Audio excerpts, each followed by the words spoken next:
आहे life processes in living organism part first. Living organism मध्ये जेवढ्या लाईफ प्रोसेसेस आहेत आणि त्या लाईफ प्रोसेस करताना, लाईफ प्रोसेस कंटिन्यू होत असताना किंवा वर्किंग होत असताना, ऍक्टिव्हिटी होत असताना एनर्जी गरज असते. आणि मग तेच 4 पॉईंट आपण याच्यामध्ये बघणार आहे, ह्या लेसन्स मध्ये दिलेले आहे. पहिला आहे living organism and life processes. दुसरा living organism and energy production. Third some nutrients and energy efficiency. आणि लास्ट वन आहे a cell division a life process. हे 4 पॉईंट आहे. त्यातला आज फक्त आपण फर्स्ट पॉईंट बघणार आहे, living organisms and life processes. पण हा पॉईंट चालू करण्या अगोदर तुमच्या पुस्तकामध्ये एकूण 7 क्वेश्चन्स विचारले जे तुमच्या प्रिव्हियस नॉलेजवर आहेत. म्हणजे 9th स्टँडर्ड वर तुम्ही शिकलेला आहात त्याच्यावर काही 7 क्वेश्चन्स दिलेले आहेत. त्याच्याबद्दल आपण डिस्कशन करूया. बघूया.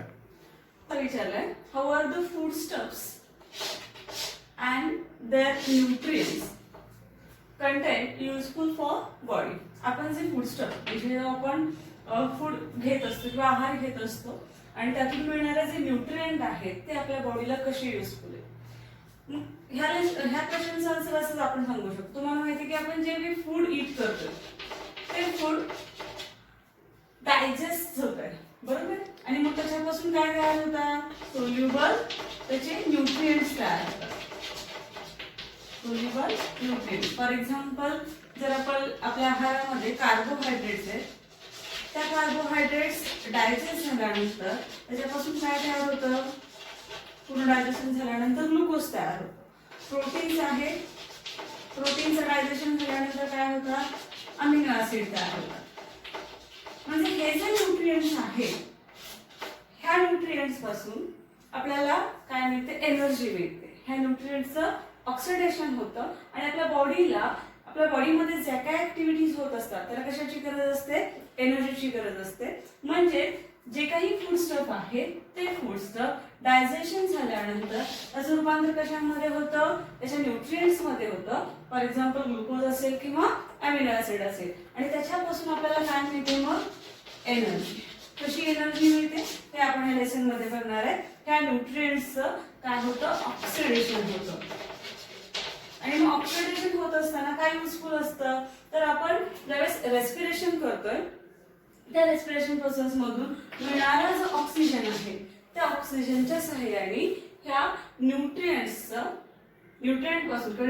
ऑक्सिडेशन होत असतं आणि आपल्या बॉडीला जी काही एनर्जी लागते ती एनर्जी प्रोव्हाइड केली जाते. आता युजफुल असं म्हटलं, युजफुल मग आपण एक शॉर्ट मध्ये आन्सर सांगायचं म्हटलं तर काय म्हणणार, आपली ग्रोथ आणि डेव्हलपमेंट. जी काही ग्रोथ आणि डेव्हलपमेंट बॉडीची होत असते ती कुणामुळे होत असते, त्या फूड स्टफ आणि त्याच्या न्यूट्रिएंट्स मधून होत असते.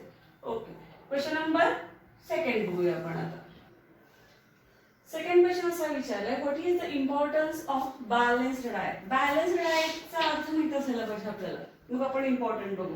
बॅलन्स डाएट म्हणजे कसलं डाएट की ज्याच्यामध्ये कोणते घटक असावे लागतात, carbohydrates, proteins, fats, vitamins, minerals. हे घटक जर राईट प्रपोर्शन मध्ये असतील, म्हणजे ते प्रपोर्शन ठरलेलं आहे, राईट प्रपोर्शन मध्ये हे जर फूड स्टफ आपल्या डाएट मध्ये असतील तर त्या डाएटला काय म्हटलं जातं, बॅलन्स डाएट. म्हणजे एक्झाम्पल आपण कार्बोहायड्रेट, प्रोटीनचं घेतलं आणि फॅटचं घेतलं तर हे तिन्ही घटक जे आहेत, हे तिन्ही फूड स्टफ आहेत, हे सारख्या प्रमाणात आपण घेतो का आहारामध्ये, नाही. याचं प्रपोर्शन ठरले, कार्बोहायड्रेट जास्त घेतोय, त्याच्यानंतर प्रोटीनचं प्रमाण, त्याच्यानंतर फॅट आणि विटॅमिन आणि मिनरल्स आहेत पण ते खूप कमी प्रमाणात लागतात. आणि असा जो आहार आहे त्या आहाराला काय म्हटलं जातं, बॅलन्स डाएट असं म्हटलं जातं. मग ह्याचं इम्पॉर्टन्स असं विचारलं.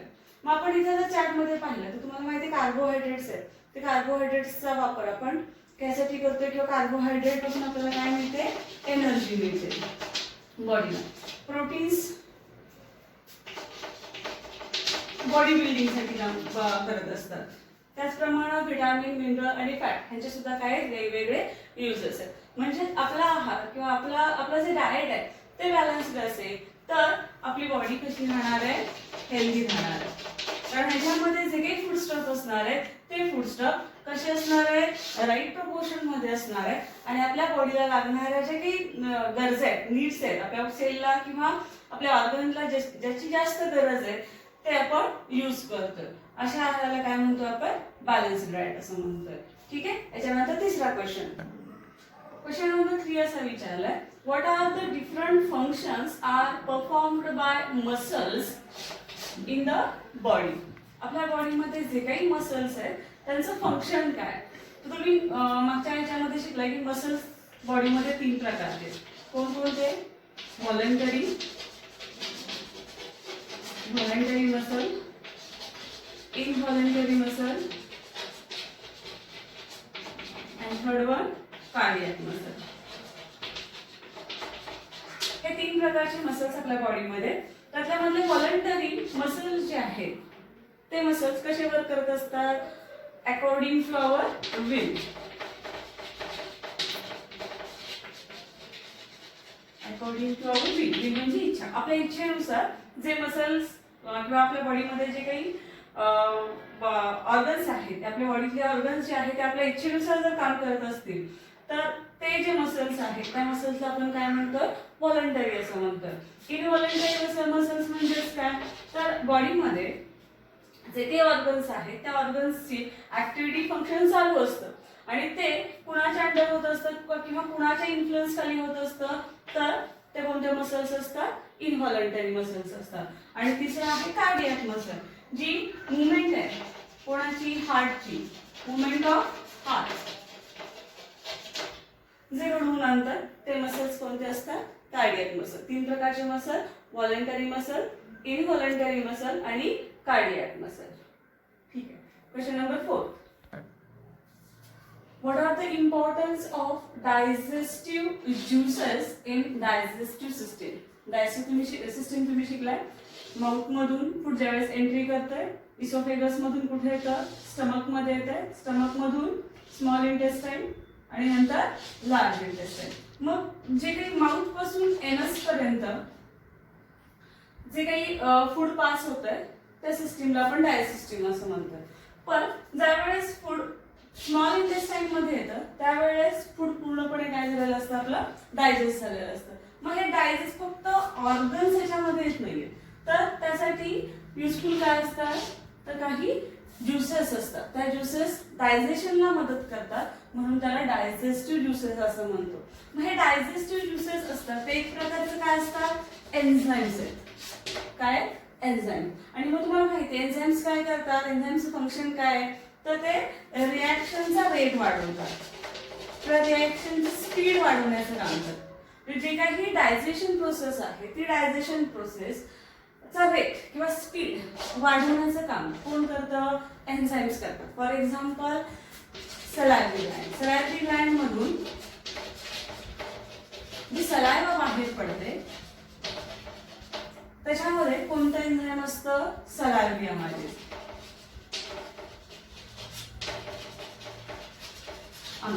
हे एक प्रकारचं डायजेस्टिव्ह ज्यूस आहे. नंतर स्टमक मध्ये गॅस्ट्रिक ज्यूस आहे, इंटेस्टाइन मध्ये इंटेस्टिनल ज्यूस आहेत. हे सगळे ज्यूसेस आहेत. हे ज्यूसेस काय करतात, तर आपलं जे खाल्लेलं फूड आहे ते डायजेशन करण्याची जी काही रिॲक्शन्स होत असतात त्या रिॲक्शन किंवा ती प्रोसेस स्पीडअप करण्याचं काम करतात. ठीक आहे. त्यामुळं डायजेस्टिव्ह सिस्टीम मध्ये डायजेस्टिव्ह ऑर्गन बरोबर काय इम्पॉर्टंट आहे, डायजेस्टिव्ह ज्यूसेस सुद्धा महत्वाचे आहेत. ठीक आहे.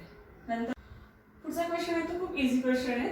Which system in action for removal of waste material produced in human body. Human body मध्ये जे काही वेस्ट प्रोडक्ट तयार होतात ते वेस्ट प्रोडक्ट बाहेर टाकणारी जी सिस्टीम आहे त्या सिस्टीमचे नाव काय आहे. तुम्हाला माहिती आहे त्या सिस्टीम म्हणजे कोणती आहे, एक्सक्रीटरी सिस्टीम आहे. ठीक आहे. Next 6 question. Question number 6, what is the role of circulatory system. बघा डायजेस्टिव्ह सिस्टीम झाली, एक्सक्रीटरी सिस्टीम झाली. आता मी विचारले सर्क्युलेटरी सिस्टीमचा रोल एनर्जी प्रोडक्शन साठी कसा आहे. कसा आहे तर सर्क्युलेटरी सिस्टीम तुम्हाला माहिती आहे की जो ब्लड सप्लाय आपल्या बॉडीमध्ये होतो त्याला आपण जनरली सर्क्युलेटरी सिस्टीम असं म्हणतो. मग एनर्जी कशी काय तयार होते तर इथे दोन्हीचं कॉम्बिनेशन आहे. डायजेस्टिव्ह सिस्टीम मधून फूड काय होतं, डायजेस्ट होतं, आपण मगाशी बघितलं, आणि ते न्यूट्रिएंट्स तयार होतात, त्याचं ऑक्सिडेशन होतं. ठीक आहे, डायजेस्टिव्ह मधून न्यूट्रिएंट्स मिळतात. आणि मगाशी अजून एक आपण पॉईंट बघितलेला की रेस्पिरेटरी सिस्टीम मधून काय मिळालं होतं, तर रेस्पिरेटरी सिस्टीम मधून जो ऑक्सिजन इनहेल केलेला असतो तो ऑक्सिजन सुद्धा कॅरी करण्याचं काम कोण करत असतं, ब्लड करत असतात. डायजेस्टिव्ह सिस्टीम मधून डायजेस्ट झालेलं जे काही फूड मटेरियल आहे, फॉर एक्झाम्पल न्यूट्रिएंट, हे सुद्धा कशामध्ये मिसळतं, ब्लड मध्ये मिसळतं. ऑक्सिजन जो आलेला आहे रेस्पिरेटरी सिस्टीम मधून किंवा इनहेल केल्यामधून तो सुद्धा ब्लड मध्ये मिसळतो. मग हे दोन्ही घटक जे आहेत, न्यूट्रिएंट आणि ऑक्सिजन, हे दोन्ही सेल मध्ये गेल्यानंतर कुणामार्फत जातात, व्हाया ब्लड. ब्लडच्या मार्फत जेव्हा सेल मध्ये जातात त्यावेळेस ह्या न्यूट्रिएंट्सचं हे ऑक्सिजन आहे तो काय घडवून आणतो, ऑक्सिडेशन घडवून आणतो. आणि इथं काय होते, एनर्जी रिलीज होते. काय चॅप्टर मध्ये तुम्हाला आहे एनर्जी कशी तयार होते. म्हणजे सर्क्युलेटरी सिस्टीम आहे म्हणून ह्या न्यूट्रिएंट आणि ऑक्सिजन, म्हणजे फक्त न्यूट्रिएंट्स मधून आपल्याला एनर्जी मिळते असं नाही, तर त्याचं कन्व्हर्जन म्हणजे एटीपी एनर्जी तयार करण्यासाठी कशाची गरज असते, बॉडीला ऑक्सिजनची गरज असते. आणि हे दोन्ही मटेरियल कॅरी कोण करत असतं, ब्लड करत असतं, म्हणजे सर्क्युलेटरी सिस्टीम करत असते. हा त्याचा रोल आहे की सर्क्युलेटरी सिस्टीम आहे म्हणून बॉडीमध्ये काय होते, एनर्जी तयार होत असते. ठीक आहे, क्वेश्चन नंबर 7. लास्ट क्वेश्चन आहे बघा.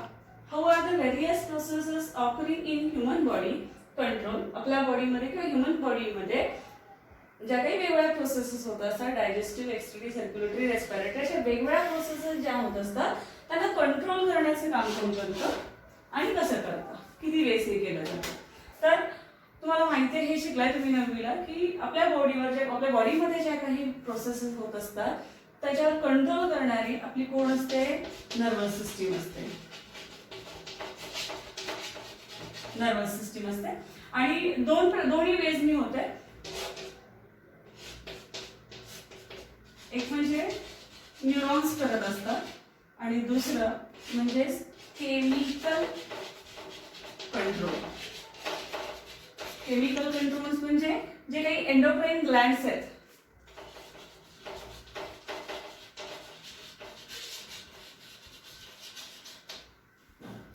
आणि आपली ही न्यूरॉन्स म्हणजे नर्वस सिस्टीम जी आहे त्याच्यामध्ये सेंट्रल नर्वस, सीएनएस, पीएनएस हे सगळं आहे.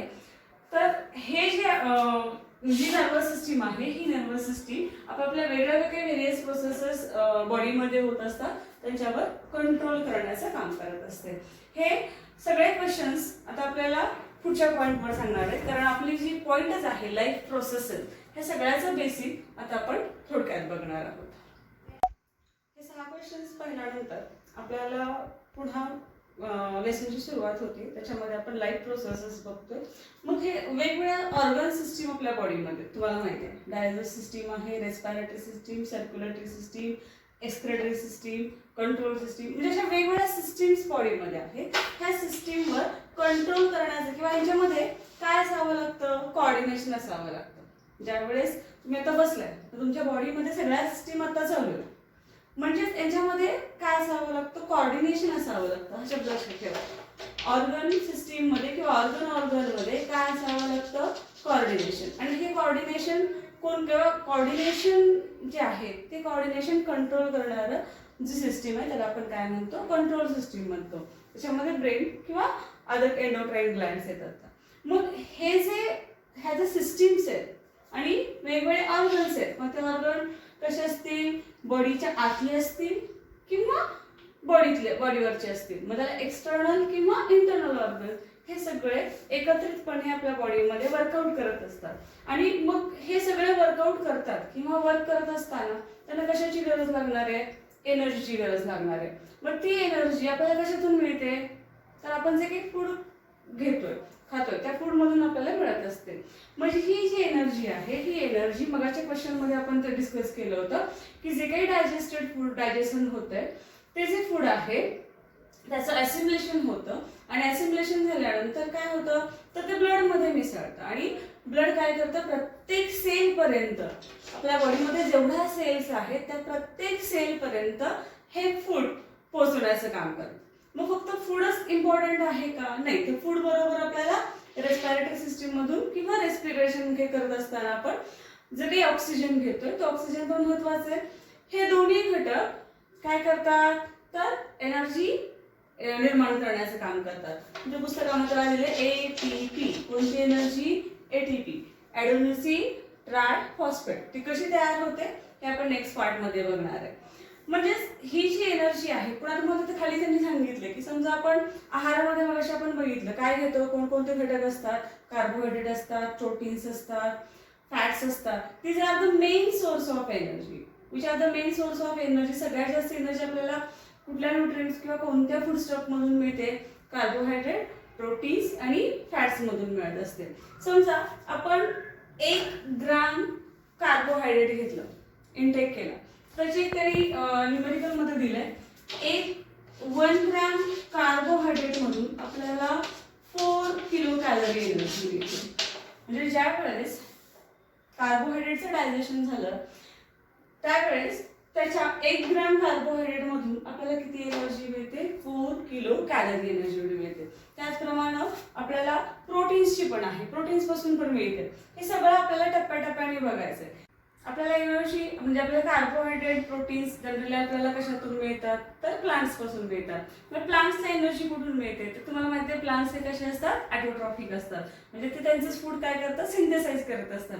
मग त्यांनी जे काही फूड सिंथेसाइज केलेलं आहे ते सगळं ते फूड वापरतात का? नाही वापरत. मग काही जे फूड आहे ते फूड राहिलेलं जे शिल्लक फूड आहे ते फूड स्टोअर करून ठेवतात. कोणकोणत्या पार्टमध्ये? रूट्समध्ये असेल, लीव्समध्ये, स्टेममध्ये. ते पार्ट त्या पार्टमध्ये ते प्लांट फूड स्टोअर करून ठेवत असतात आणि तेच पार्ट आपण कंझ्युम करत असतो, आपण खात असतो आणि यातूनच आपल्याला काय मिळत असते? एनर्जी मिळत असते. म्हणजे सोर्स आहे जनरली तो सोर्स ॲनिमलचा एनर्जीचा सोर्स आहे तो कशातून आहे? प्लांट्स मधून आहे.